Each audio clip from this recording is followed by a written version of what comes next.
ಹೆಸರು ಪ್ರದೀಪ್ ಈಶ್ವರ್ ಅಂತ, ಚಿಕ್ಕಬಳ್ಳಾಪುರದ ಶಾಸಕ, ಕರ್ನಾಟಕ ಟ್ರಾಲ್ ಪೇಜ್ಗಳ ಕ್ರಶು,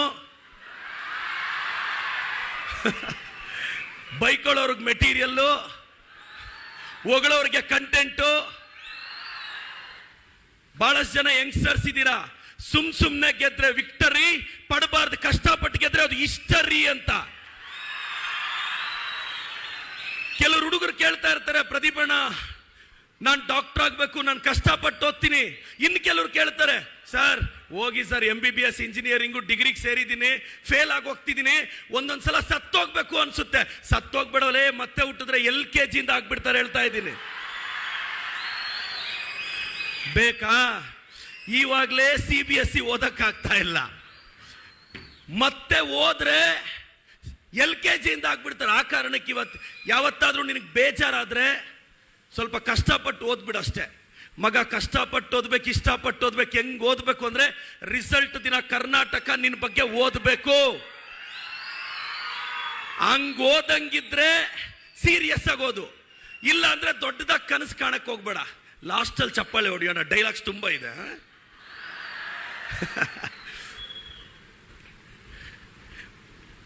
ಡಾಕ್ಟರ್ ಆಗಲು ಕೋರ್ಸ್ಗಳುಂಟಯ್ಯ, ಟೀಚರ್ಗಳಾಗಲು ಕೋರ್ಸ್ಗಳುಂಟಯ್ಯ, ಇಂಜಿನಿಯರ್ಗಳಾಗಲು ಕೋರ್ಸ್ಗಳುಂಟಯ್ಯ, ಬುದ್ಧ, ಬಸವ, ಗಾಂಧಿ, ಮಾದೇಗೌಡರಾಗಲು ಯಾವ ಕೋರ್ಸ್ಗಳುಂಟಯ್ಯ, ನಿಮ್ಮೊಳಗಿರುವ ಫೋರ್ಸ್ ಬೇಕಯ್ಯ ಅಂತ. ಆ ಫೋರ್ಸ್ ಇಲ್ಲ ಅಂದ್ರೆ ಜೀವನದಲ್ಲಿ ಏನು ಮಾಡೋಕ್ಕಾಗಲ್ಲ. ಇನ್ನು ಬಹಳಷ್ಟು ಜನ ಹುಡುಗರು ಲೈಫಲ್ಲಿ ಒಬ್ಬನಿಗೂ ಕ್ಲಾರಿಟಿ ಇರಲ್ಲ ಗುರು. ಬೈಕ್ ಎತ್ಕೊಂಡು 140 ಬಿಲ್ಡಪ್ ಕೊಡ್ತೀಯ.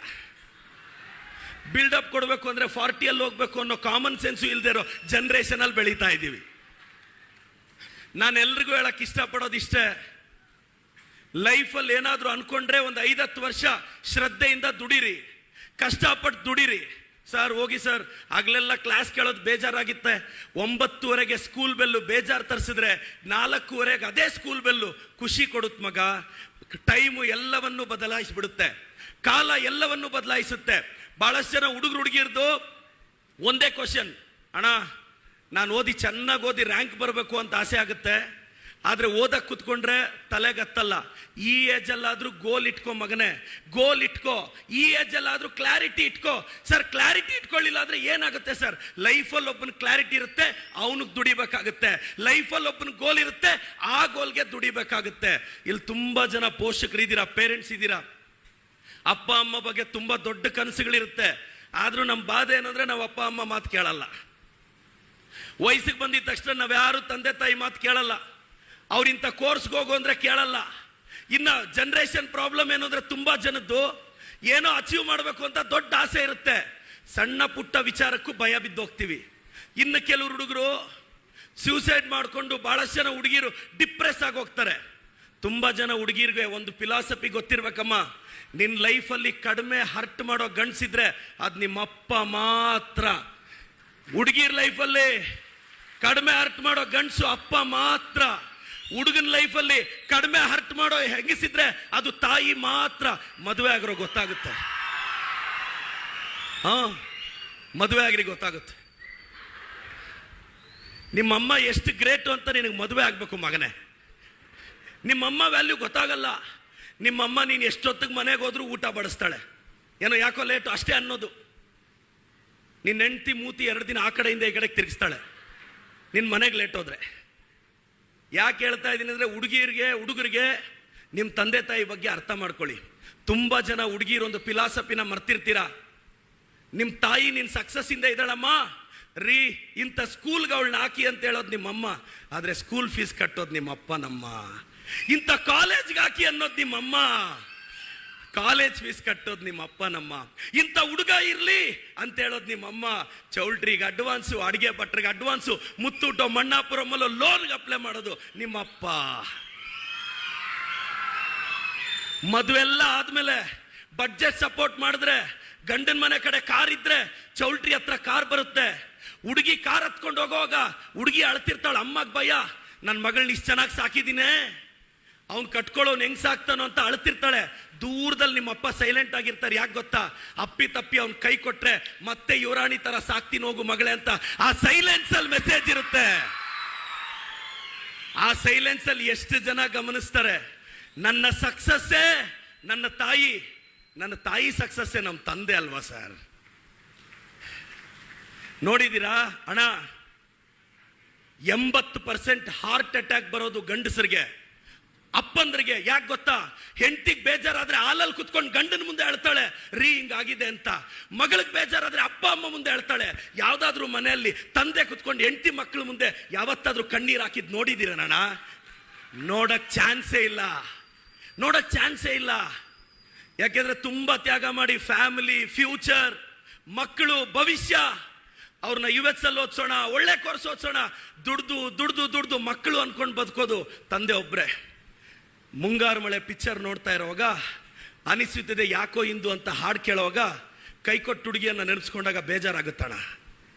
ಅದೇ ಜೋಗಿ ಪಿಕ್ಚರ್ ಕ್ಲೈಮ್ಯಾಕ್ಸ್ ಸಾಂಗು ಬೇಡುವೆನು ವರವನ್ನ ಕೇಳಿದ್ರೆ ಕಣ್ಣಂಚಲ್ ಕಣ್ಣೀರ್ ಬರುತ್ತಣ. ಆಶಿಕಿ 2 ಸಾಂಗ್ಸ್ ಚೆನ್ನಾಗೇ ಇದೆ, ಅತ್ತಿಲ್ಲ ಅಪ್ಪ ಐ ಲವ್ ಯು ಅಂದ್ರೆ ಅಳು ಬಂದ್ಬಿಡುತ್ತಲ್ಲಮ್ಮ. ಈ ಪ್ರಪಂಚದಲ್ಲಿ ನಮ್ಮ ಕಣ್ಣಲ್ಲಿ ಕಣ್ಣೀರ್ ಹಾಕ್ಸೋ ಯೋಗ್ಯತೆ ತಂದೆ ತಾಯಿಗಿಬ್ಬರಿಗೆ ಇರೋದು. ತುಂಬಾ ಜನಕ್ಕೆ ಗೊತ್ತಿಲ್ಲ.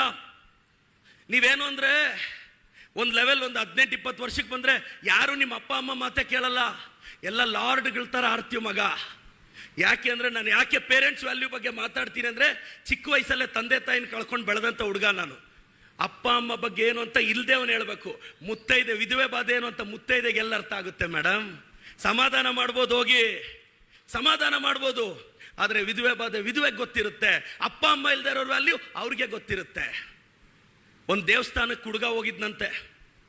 ದೇವಸ್ಥಾನಕ್ಕೆ ಹೋಗಿದ್ರೆ ದೇವ್ರು ಕಾಣಿಸ್ತಾ ಇಲ್ಲ. ಹುಡುಗ ಹೇಳದ್ನಂತೆ, ಅಪ್ಪ ಅಪ್ಪ ಅಪ್ಪ ದೇವ್ರು ಕಾಣಿಸ್ತಾ ಇಲ್ಲ, ನಿನ್ ಭುಜದ ಮೇಲೆ ಎತ್ಕೋ ಅಂತ. ಅವ್ರಪ್ಪ ಭುಜದ ಮೇಲೆ ಎತ್ಕೊಂಡು ನೋಡ್ ಮಗ ದೇವ್ರನ್ನ ಅಂದಂತೆ. ಆ ಹುಡುಗನ್ ಗೊತ್ತಿಲ್ಲದೆ ಇರೋ ಸತ್ಯ ಏನು ಅಂದ್ರೆ ಅವ್ನು ಕೂತಿರೋದೇ ದೇವ್ರ ಮೇಲೆ ಅಂತ. ತಂದೆ ತಾಯಿಗೆ ದೇವಸ್ಥಾನ ಕಟ್ಟಿಸದೇ ಇದ್ರು ಪರವಾಗಿಲ್ಲ, ಕಟ್ಸಿರೋ ದೇವಸ್ಥಾನದ ಮುಂದೆ ಎಲ್ಲಾದ್ರೂ ಕೂರಿಸ್ಬಿಟ್ಟಿರಾ? ಮತ್ತೆ ಸರ್, ಪೇರೆಂಟ್ಸು ಅರ್ಥ ಮಾಡ್ಕೋಬೇಕು. ಮಗ ತಂದೆ ಇಬ್ರು ಕಾರಲ್ಲಿ ಹೋಗ್ತಾ ಇದ್ರಂತೆ. ಕಾರು 70 ಹೋಗ್ತಿದೆ. ಪಕ್ಕದಲ್ಲಿ ಒಂದು ಬೆನ್ಸ್ ಕಾರ್ ಹೊಲ್ಟೋಗಿದೆ. ಅವ್ನ ಮಗ ಎತ್ಕೊಂಡು ಅಪ್ಪ ಅಪ್ಪ ಅಪ್ಪ ಆ ಬೆನ್ಸ್ ಕಾರ್ನ ಸೈಡ್ ಹೊಡಿ ಅಂದ್ರೆ, ಸೈಡ್ ಹೊಡಿಯಕ್ಕಾಗಲ್ವೋ ಅಂದ್ರೆ, ಅಪ್ಪ ಬೇಗ ಸೈಡ್ ಹೊಡಿಯಪ್ಪ. ಸೈಡ್ ಹೊಡಿಯಕ್ಕಾಗಲ್ವೋ ಅಪ್ಪ, ಪ್ಲೀಸ್ ಬೇಗ ಸೈಡ್ ಹೊಡಿಯಕ್ಕಾಗಲ್ವೋ ಅಂದ್ರೆ, ನಮ್ ಕಾರ್ ಸ್ಪೀಡ್ 70, ಆ ಕಾರ್ ಸ್ಪೀಡ್ 200, ನಾನು ಹೆಂಗೋ ಸ್ಪೀಡ್ ಹೊಡಿಲಿ ಅಂದ್ರೆ, ಪಕ್ಕದ ಮನೆ ಅವ್ನ ಕೆಪಾಸಿಟಿ 98, ನನ್ನ ಕೆಪಾಸಿಟಿ 70. ನೀನ್ ಇಟ್ಟಿರೋ ಕಾರೇ 70 ಸ್ಪೀಡ್ ದಾಟಿಲ್ಲ. ನೀವು ಕಂಪೇರ್ ಮಾಡಬೇಡಿ. ಅವ್ನು 98 ಬಂದ, ನೀನ್ ಬಂದ್ಬಿಡು. ಹುಲಿ ಹೊಟ್ಟೆಯಲ್ಲಿ ಹುಲಿಲಿ ಅನ್ವ ಸರ್ ಹುಟ್ಟೋದು ಅಲ್ವಾ? ನೀವು ಸುಮ್ಮನೆ ಮಕ್ಕಳ ಮೇಲೆ ಪ್ರೆಷರ್ ಹಾಕ್ಬೇಡಿ. ಇನ್ನು ಹುಡುಗರು ಅಷ್ಟೇ, ಒಂದು ಏಜಿಗೆ ಬಂದ್ರೆ ಅಬ್ಬಬ್ಬ ಸಿಕ್ಕಾಪಟ್ಟೆ ಅಲ್ರೋ.